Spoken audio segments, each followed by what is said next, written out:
Graças a Deus. Obrigado, Wagner. Obrigado, Jeane. Boa noite a todos os irmãos. Que privilégio estar aqui com você nessa noite. Eu creio que vai ser uma noite abençoada para mim e para você. Eu creio que o Senhor está cuidando de tudo, está preparando esse momento para nós.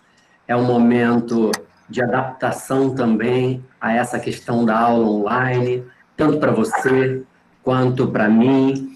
Mas eu creio que o Senhor abre portas, o Senhor cria formas da gente evangelizar, da gente pregar, da gente ensinar, e todos os recursos que Ele nos der.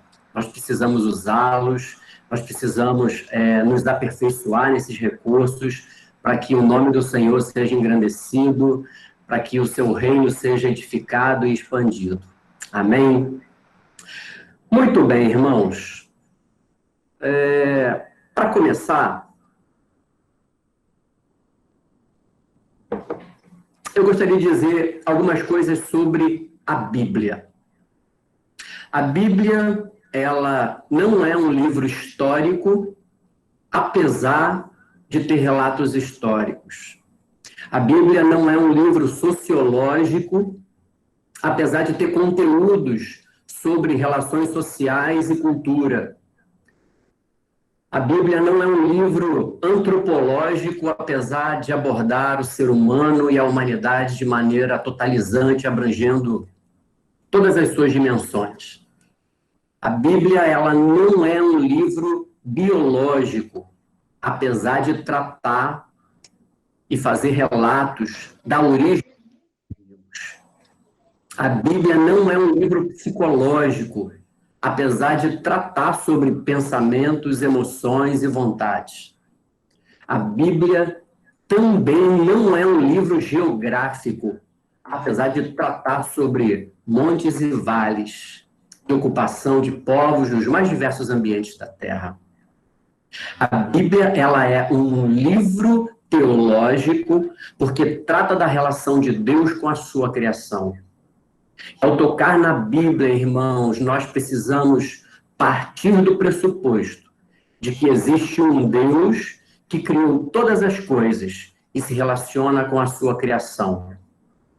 A base da compreensão das verdades bíblicas é a fé. Essa é a base. O escritor aos Hebreus, ele registra lá no capítulo 10, no versículo 38, todavia, o meu justo viverá pela fé. Muito bem. Vocês, eu imagino, já devem ter escutado alguém mencionar, até mesmo lido, dois versículos que são muito conhecidos pela maioria dos cristãos. O primeiro versículo é João 3,16, texto áureo da Bíblia, que diz assim: porque Deus amou o mundo de tal maneira que deu o seu Filho unigênito para que todo aquele que nele crê não pereça, mas tenha vida eterna. E o segundo versículo, conhecido pela maioria dos cristãos, é João 10,10. Lá diz assim: o ladrão vem somente para roubar, matar e destruir. Eu vim para que tenham vida e a tenham em abundância. Ora, irmãos, Jesus tinha, portanto, duas metas para as pessoas: uma vida abundante aqui na terra e a vida eterna no céu. Jesus tinha essas duas metas para as pessoas: vida abundante na terra e vida eterna no céu. Nós precisamos concordar num ponto, irmãos. Eu e você, todos nós. Seja você um ouvinte ou pregador ou professor da palavra. O ponto é esse: muito se fala das coisas da terra e pouco se fala das coisas do céu. Você concorda comigo? Eu não sei por quais razões, também não vou nem arriscar aqui o motivo, mas o fato é que muito se fala das coisas da terra e pouco se fala das coisas do céu. Isso é um fato, é evidente. E sobre esse assunto, o apóstolo Paulo fala lá em 1 Coríntios, capítulo 15, verso 19. Ele diz assim: se a nossa esperança em Cristo se limita apenas a esta vida, somos os mais infelizes de todos os homens. E é isso, um alerta que ele faz para todos nós. Dito essas coisas, eu gostaria, então, de delimitar o assunto que a gente vai estar tratando hoje. Isso é muito importante numa aula ou numa pregação. Precisamos delimitar o assunto claramente para que todos saibam do que nós vamos falar. Hoje, nós não falaremos dos sinais que antecedem a vinda do Senhor Jesus. Hoje, nós não falaremos das convulsões naturais, sociais e políticas do mundo. Hoje, nós não falaremos das 7 igrejas. O professor José Almir vai falar disso na próxima aula. Hoje, nós não falaremos dos 7 selos e das 7 trombetas. Hoje, nós não falaremos dos 7 flagelos e da queda da Babilônia. Hoje nós não falaremos do dragão, do anticristo, do falso profeta e da grande meretriz. Hoje nós não falaremos do milênio, do arrebatamento e do juízo final. Nenhuma dessas coisas nós vamos tratar aqui hoje. Hoje nós falaremos do novo céu e da nova terra. O nosso foco de hoje, e como diz o ditado, o combinado não sai caro, né, irmãos? Então, a gente fica combinado assim. A gente vai falar hoje sobre o novo céu e a nova terra. Tudo bem assim? Então, vamos lá. Deixa eu só me organizar aqui para a exibição. Ditas essas coisas,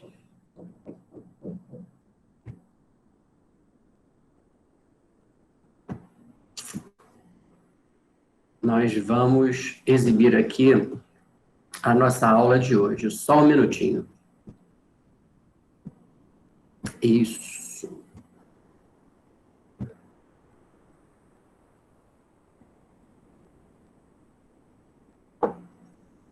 Vamos lá, irmãos.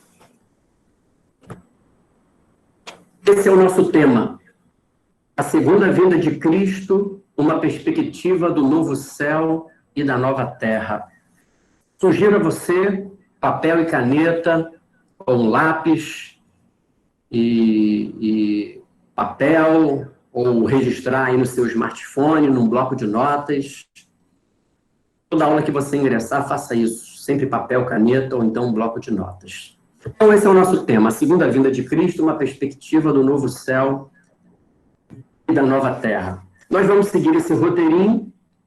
Roteirinho vai ter uma introdução. Vamos falar no primeiro momento o que são o novo céu e a nova terra. Depois vamos falar quem vai estar no novo céu e na nova terra. Depois quem não vai estar no novo céu e na nova terra. Depois vamos finalizar falando o que não vai entrar no novo céu e na nova terra. E nós vamos fazer uma conclusão bem rápida da nossa aula de hoje. Abra sua Bíblia aí, por favor, em Apocalipse 21, 1 a 8. Vamos ler esse texto? Eu e você? Olha o que diz lá. Apocalipse, se você está com a sua Bíblia aí, abra, por favor. Último livro da Bíblia, Apocalipse 21, 1 a 8. Diz assim: Vi novo céu e nova terra, pois o primeiro céu e a primeira terra passaram, e o mar já não existe.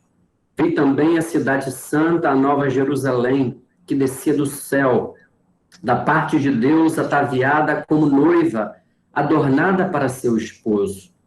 Então ouvi grande voz vindo, dizendo: Eis o tabernáculo de Deus com os homens. Deus habitará com eles, Eles serão povos de Deus e Deus mesmo estará com eles. Ele lhes enxugará dos olhos toda lágrima, e a morte já não existirá. Já não haverá luto, nem pranto, nem dor, porque as primeiras coisas passaram. E aquele que está sentado no trono disse: Eis que faço novas todas as coisas. E acrescentou: Escreve, porque estas palavras são fiéis e verdadeiras. Disse-me ainda: Tudo está feito. Eu sou o Alfa e o Ômega, o princípio e o fim. Eu, a quem tem sede, darei de graça da fonte da água da vida.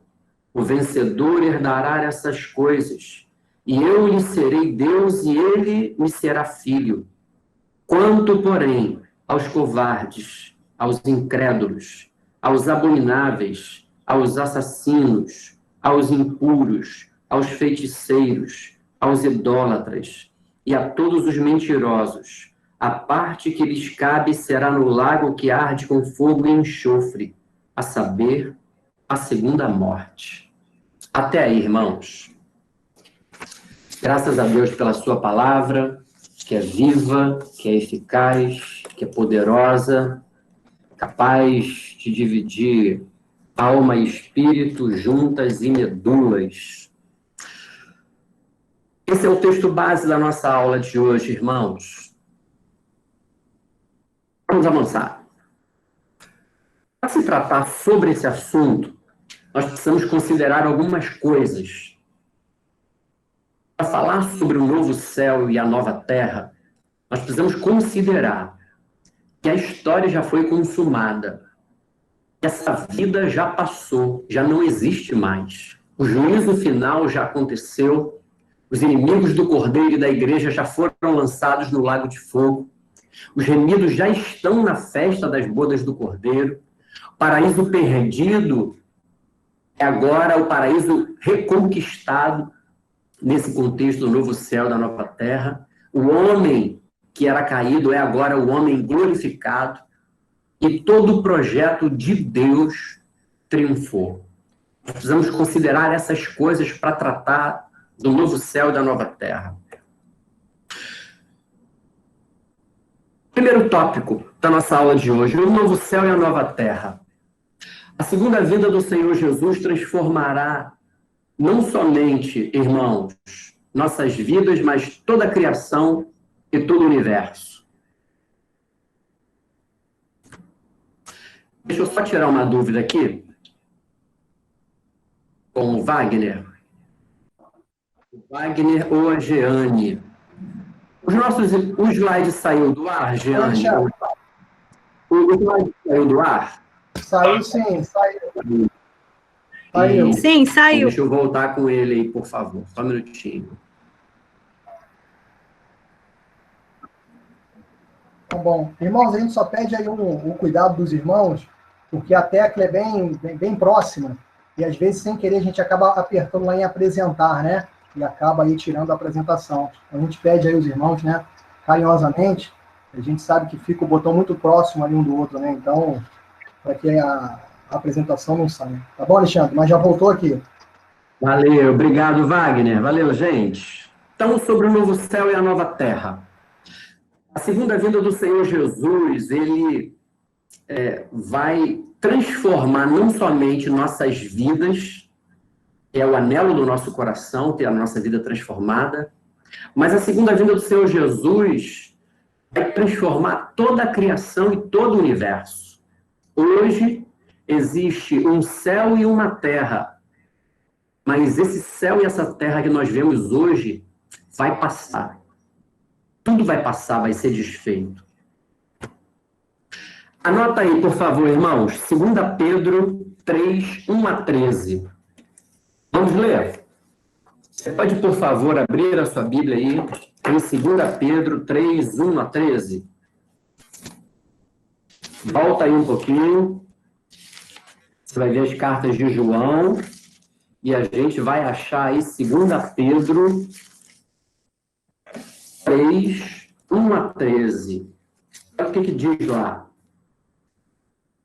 2 Pedro 3, 1 a 13 diz assim: Amados, esta é agora a segunda epístola que vos escrevo. Em ambas procuro despertar com lembranças a vossa mente esclarecida, para que vos recordeis das palavras que anteriormente foram ditas pelos santos profetas, bem como do mandamento do Senhor e Salvador, ensinando pelos vossos apóstolos, tendo em conta, antes de tudo, que nos últimos dias virão escarnecedores com seus escárnios, andando segundo as próprias paixões e dizendo: onde está a promessa da sua vinda? Porque desde que os pais dormiram, todas as coisas permanecem como desde o princípio da criação. Porque deliberadamente esquecem que de longo tempo houve céus bem como terra, a qual surgiu da água e através da água pela palavra de Deus, pela qual veio a perecer o mundo daquele tempo, afogado em água. Ora, os céus que existem e a terra, pela mesma palavra, têm sido entesourados para fogo, estando reservados para o dia do juízo e destruição dos homens ímpios. Há, todavia, uma coisa, amados, que não deveis esquecer, que para o Senhor um dia é como 1000 anos e 1000 anos como um dia. Não retarda o Senhor a sua promessa, como alguns a julgam demorada. Pelo contrário, ele é longânimo para convosco, não querendo que nenhum pereça, senão que todos cheguem ao arrependimento. Virá, entretanto, como ladrão, o dia do Senhor, no qual os céus passarão com estrepitoso estrondo, e os elementos se desfarão abrasados. Também a terra e as obras que nela existem serão atingidas. Visto que todas essas coisas hão de ser assim desfeitas, deveis ser tais como os que vivem em santo procedimento e piedade, esperando e apressando a vinda do dia de Deus, por causa do qual os céus incendiados serão desfeitos e os elementos abrasados se derreterão. Nós, porém, segundo a sua promessa, esperamos novos céus e nova terra, nos quais habita justiça. Amém? Ora, irmãos, esse texto está falando é que a natureza ela vai ser redimida. Tudo que está acontecendo, que a gente vê, que os nossos olhos alcançam, os céus e a terra, tudo isso vai passar. E o apóstolo Pedro, ele registra a forma pelo qual tudo isso que nós vemos vai desaparecer. Vai ser por meio do fogo. Não vai mais, irmãos, existir esse novo céu e essa nova terra que o Senhor Jesus vai inaugurar. É completamente diferente desse céu e dessa terra que nós vemos. A natureza ela será redimida e teremos um universo completamente restaurado. Não vai mais existir separação entre o céu e a terra, como está lá em Apocalipse 21, 3. O céu e a terra serão a habitação de Deus e de sua igreja glorificada. Anota aí, no texto que nós lemos agora de Pedro, na carta de Pedro, tinha lá uma palavrinha chamada redimido. Você sabe o que significa redimido? Se você não sabe, anota aí. Salvo, resgatado, libertado. Apenas uma curiosidade para nós, tá bom? Muito bem. Olha o que diz Isaías no capítulo 65, verso 17. Antigo Testamento, profeta Isaías. Ele diz assim: pois eis que eu crio novos céus e nova terra, e não haverá lembrança, marca aí ó, na sua Bíblia, não haverá lembrança das coisas passadas, jamais haverá memória delas. E aí eu gostaria de destacar uma ideia que eu gosto muito, irmãos, e a ideia é a seguinte, anota aí também, as pessoas são mais importantes do que as coisas. Irmãos, a gente vive num tempo em que as pessoas trabalham duro. passam horas a fio, juntam dinheiro para adquirir bens, para adquirir coisas. Isso é até legítimo. Isso tudo aquilo que a gente conquista com o nosso trabalho de uma forma honesta é bênção de Deus para nós. Mas o que eu estou querendo enfatizar é que existem pessoas que são capazes de brigar com o marido ou com a esposa por causa de coisas. São capazes de brigar com os filhos e com os pais, com os irmãos por conta de coisas. Quando, na verdade, a palavra de Deus diz que as coisas vão passar. Nós não levaremos nada daqui. As pessoas são mais importantes. E aí eu gostaria de destacar isso para nós nessa noite. Se você hoje brigou com alguém por causa de coisas, quem sabe seja hoje, antes de dormir, um tempo de você voltar-se para essa pessoa e dizer: você me desculpe, você me perdoe, porque nós brigamos, porque eu briguei com você por conta de coisas. Amém? Legal. O que são o novo céu e a nova terra? Ainda nesse primeiro tópico. Então se cumprirão as profecias de que a terra se encherá do conhecimento do Senhor, como as águas cobrem o mar. Esse tempo não vai durar apenas 1000 anos, mas toda a eternidade, irmãos. Número 2. Quem vai estar no novo céu e na nova terra? Quem você arrisca? Certa vez, irmãos, numa pequena reunião, numa média reunião, com um grupo de irmãos, foi perguntado quem tinha certeza da sua salvação. E, para nossa surpresa, poucas pessoas levantaram a sua mão. Muitas pessoas têm dúvida da sua salvação. Se eu transformasse esse tópico 2 em uma pergunta para você agora, quem vai estar no novo céu e na nova terra? Você colocaria o seu nome lá? Você tem certeza que o seu nome vai estar lá?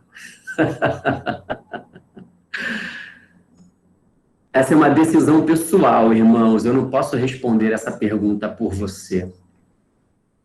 Porque a salvação é pela fé. É pela graça mediante a fé.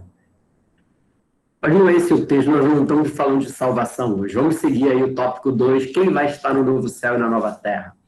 Apocalipse 21, 2 diz assim: vi também a cidade santa, a nova Jerusalém, que descia ataviada como noiva adornada para seu esposo. A cidade santa, a nova Jerusalém, a noiva adornada para o seu esposo, é quem vai habitar o novo céu e a terra.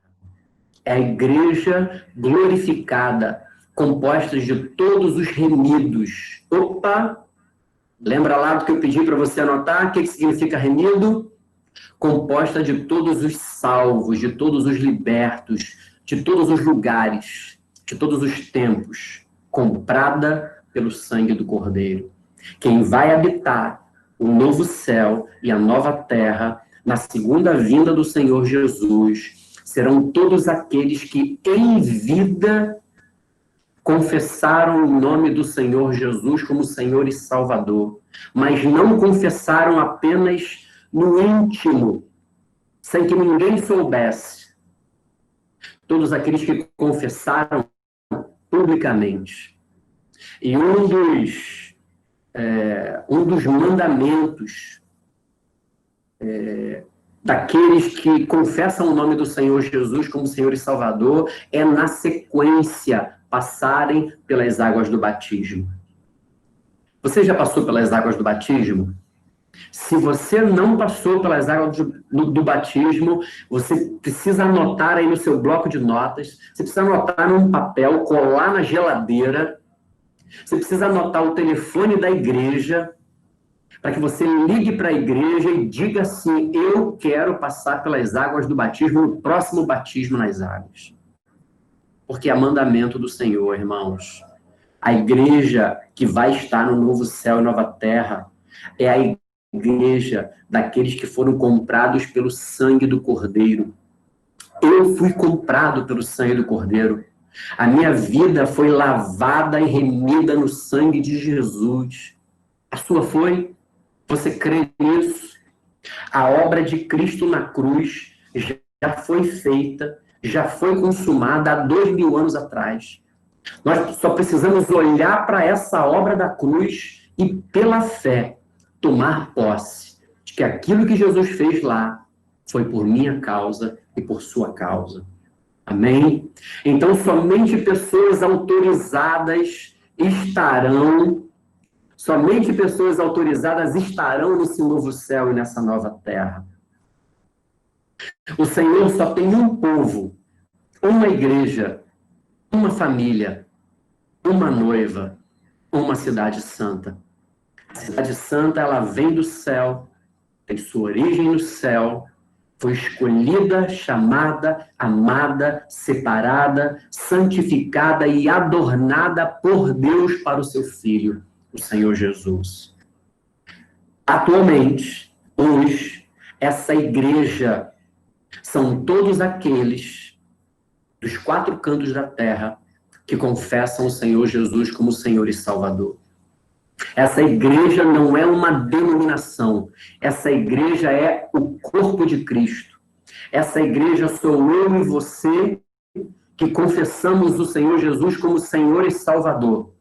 Ou quem sabe, talvez, tem alguém aqui entre nós que nunca confessou Jesus como Senhor e Salvador. E talvez nessa aula, no fim dessa aula, decida: essa vida que eu quero para mim. Eu quero morar nesse novo céu e nessa nova terra. Olha que legal. Esse é um hino que eu tenho na minha playlist, que toca no meu celular, toca no meu carro. Eu gosto muito, é um hino do Adhemar de Campos. O título do hino dessa música é Ele Vem Para Te Salvar. Quando você tiver uma oportunidade, joga lá no YouTube. Ele vem para te salvar, Adhemar de Campos. O refrão diz assim: Ele vem para te salvar. Ele vem para te salvar. Diga ao cansado, o teu Senhor virá. Ele vem para te salvar.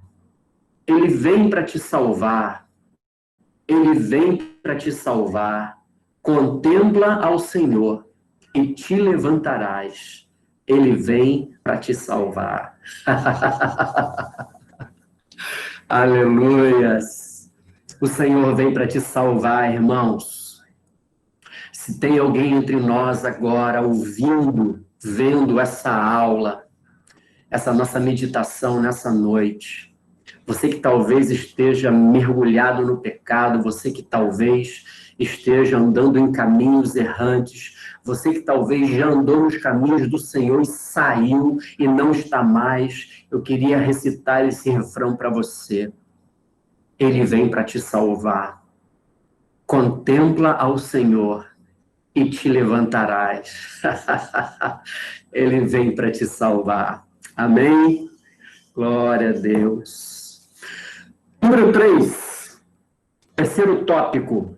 Quem não vai estar no novo céu e na nova terra, irmãos? Esse é um tópico interessante, porque significa que nem todos estarão no novo céu e na nova terra. Vamos lá.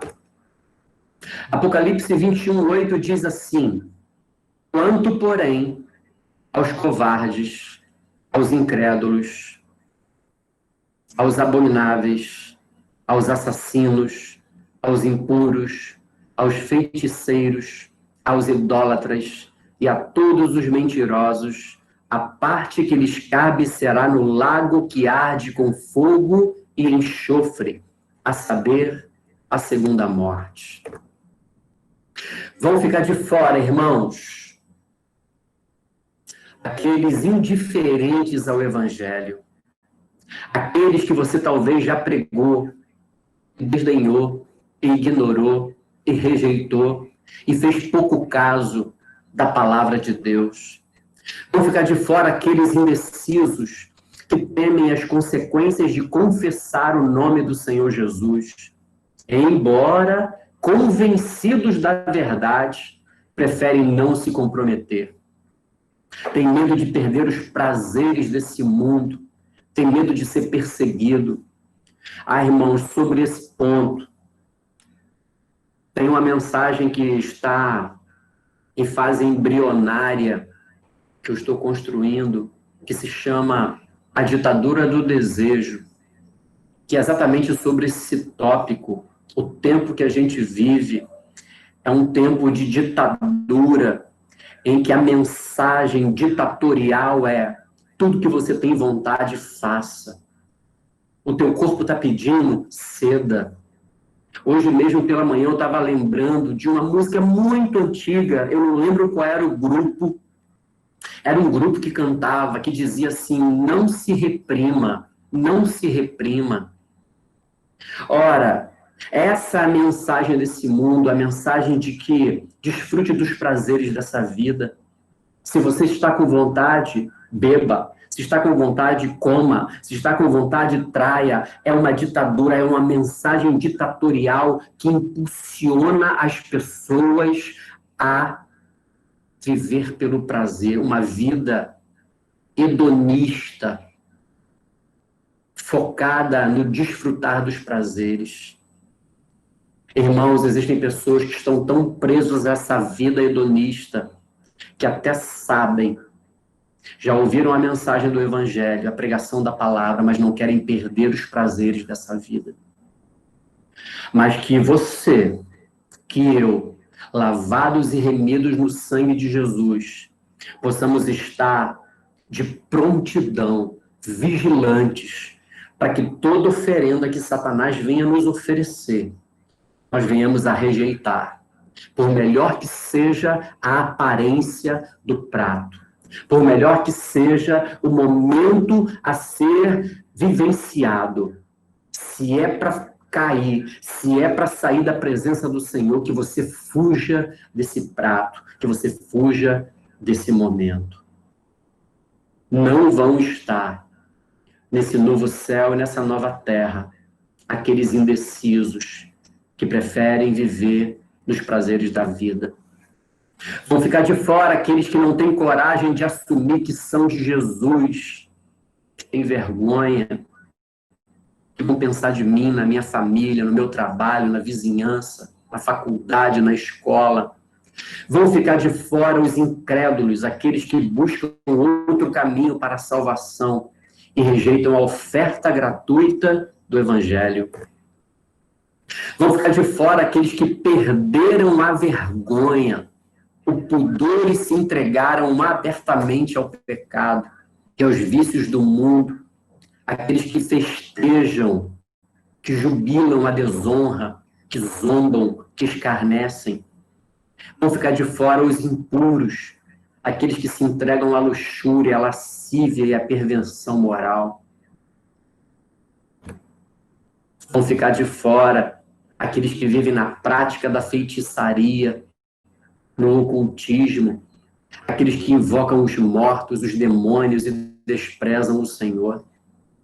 Vão ficar de fora os mentirosos. Não existe pequenas mentiras e grandes mentiras.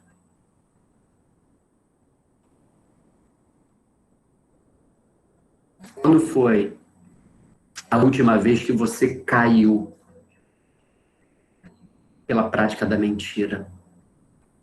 Que nessa noite o Espírito Santo possa trazer a sua memória e você possa dizer: Senhor, tem misericórdia de mim, me perdoe, me lava, me limpa e me purifica de todo pecado, Senhor. Quem sabe nessa noite de aula também seja uma noite de restauração de vidas. Quarto tópico e último tópico: o que não vai entrar no novo céu e na nova terra? Apocalipse 21:4 diz assim, irmãos: e lhes enxugará dos olhos toda lágrima, e a morte já não existirá. Já não existirá luto, nem pranto, nem dor, porque as primeiras coisas passaram. Nós entramos nesse mundo chorando. Quando um bebê nasce, não é assim? Geralmente, normalmente, a gente entra no mundo chorando e saímos dele com lágrimas. Mas no novo céu e na nova terra não haverá dor, irmãos. A dor é consequência do pecado. No novo céu e na nova terra não vai ter pecado. A dor física, emocional, não vai entrar no céu. Não haverá mais sofrimento nem lágrimas. Talvez hoje mesmo você esteja passando por momentos difíceis de dor, momentos traumáticos, momentos de perda. No novo céu e na nova terra não vai ter mais espaço para sofrimento nem lágrimas. Não haverá mais enfermidade, limitação física, cansaço, fadiga, depressão, ansiedade. Ansiedade é um mal que alcança o mundo inteiro, irmãos. O Brasil é o país recordista mundial em ansiedade, em quadros de ansiedade. As pessoas estão ansiosas, as pessoas estão sofrendo, as pessoas estão tendo crises de pânico. Mas no novo céu e na nova terra não vai ter espaço para ela. Não vai ter espaço para traição, para decepção. No novo céu e na nova terra não haverá luto nem morte. Na segunda vinda do Senhor Jesus, a morte vai morrer. Olha que legal. Jesus vai matar a morte. E ela nunca mais nos afetará. A palavra de Deus diz que a morte será lançada no lago de fogo. Ela não poderá mais nos atingir, porque eu e você seremos revestidos de imortalidade. Como eu busco obedecer o tempo da nossa aula, falta 5 minutinhos para a gente terminar a exposição da aula, nós já vamos concluir então.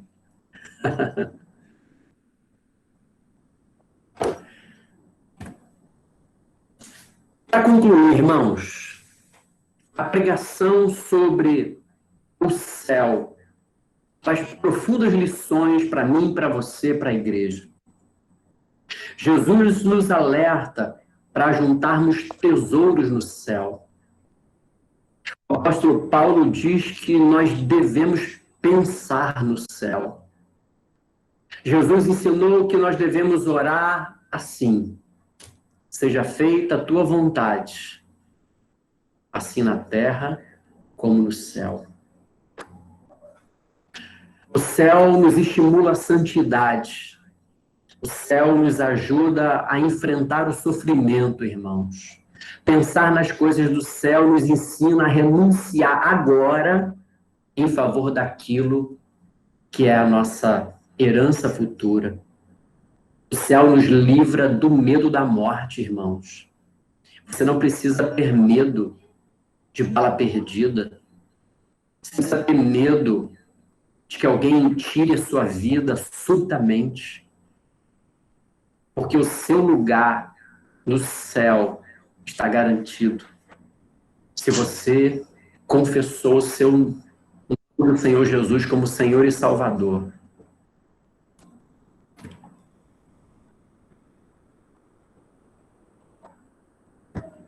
Só um minutinho que alguém clicou em algum lugar aí e pausou a apresentação. Desculpa, irmãos.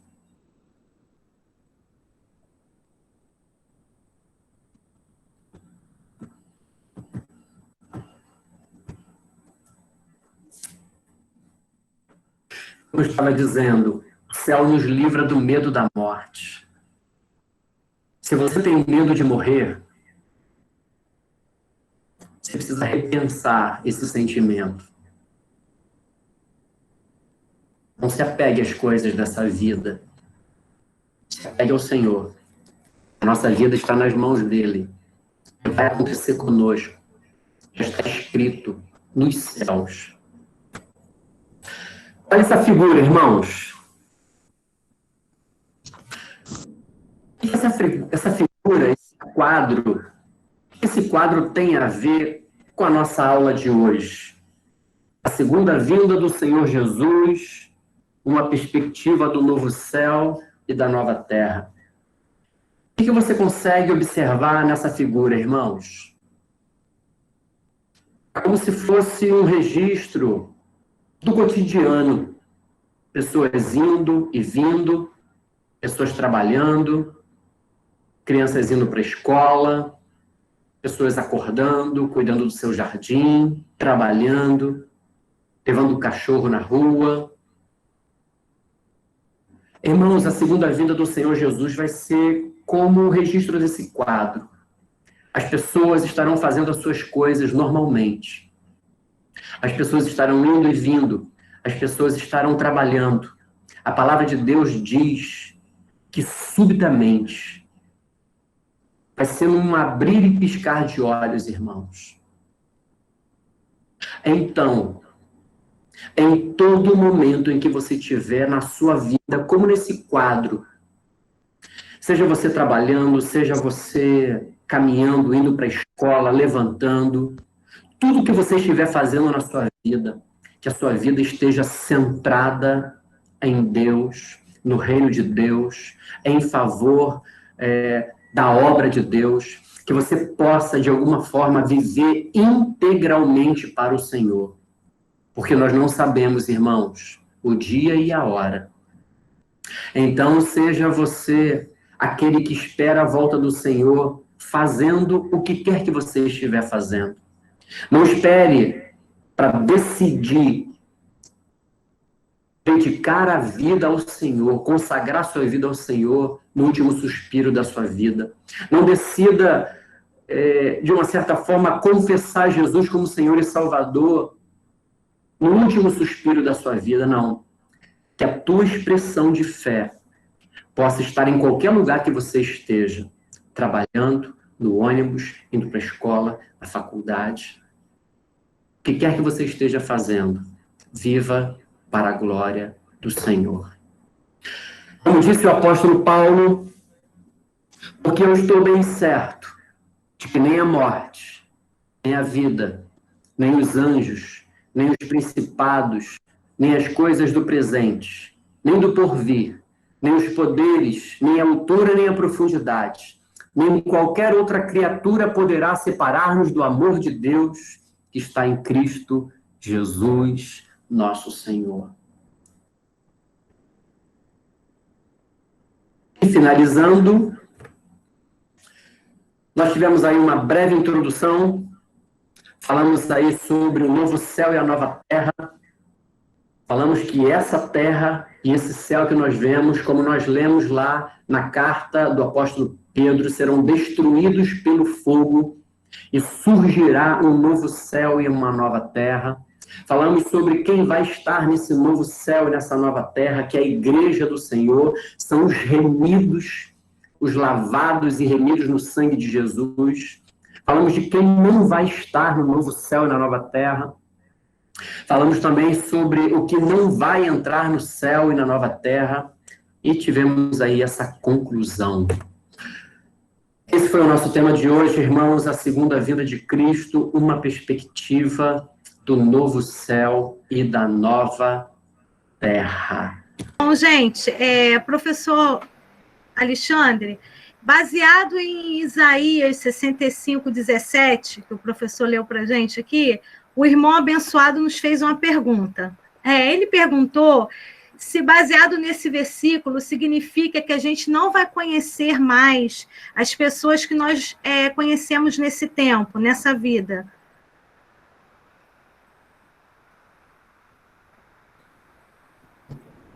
Ok. Bom, qualquer resposta afirmativa que eu desse, eu não teria nenhum versículo bíblico que sustentasse a minha resposta. Então, quando a Bíblia não fala claramente sobre algumas coisas, nós não temos respostas para todas as coisas. Então, quando nós não temos amparo bíblico para responder, para afirmar algo, nós precisamos nos recolher ao nosso desconhecimento e dizer: sobre isso, nós não podemos falar nada. Ok, então. A irmã... Tudo bem? Ok. Foi bem respondido, professor. A irmã Maria Auxiliadora também perguntou, por acaso, ela criou aqui simulação, né? Uma pessoa está no leito, né? E aceita Jesus, confessa Jesus como seu salvador, professor, mas não tem tempo de ser batizado. Ela ainda assim vai ser salva? Essa pergunta ela é fácil de ser respondida quando nós vamos para o texto da crucificação do Senhor Jesus, quando de um lado estão os dois ladrões, e um não reconhece o Senhor Jesus como o salvador da sua vida, como o Senhor, não se rende, e o outro sim. E o Senhor disse para esse que reconheceu o Senhor Jesus: hoje mesmo estarás comigo no paraíso. Então, o batismo ele é um mandamento, nós precisamos obedecer esse mandamento em vida, mas sob determinadas circunstâncias, se uma pessoa, no último suspiro da sua vida, decide entregar sua vida para Jesus, certamente, nós temos amparo na Bíblia para afirmar que ela será salva assim. Ok, bem respondido, nós entendemos bem.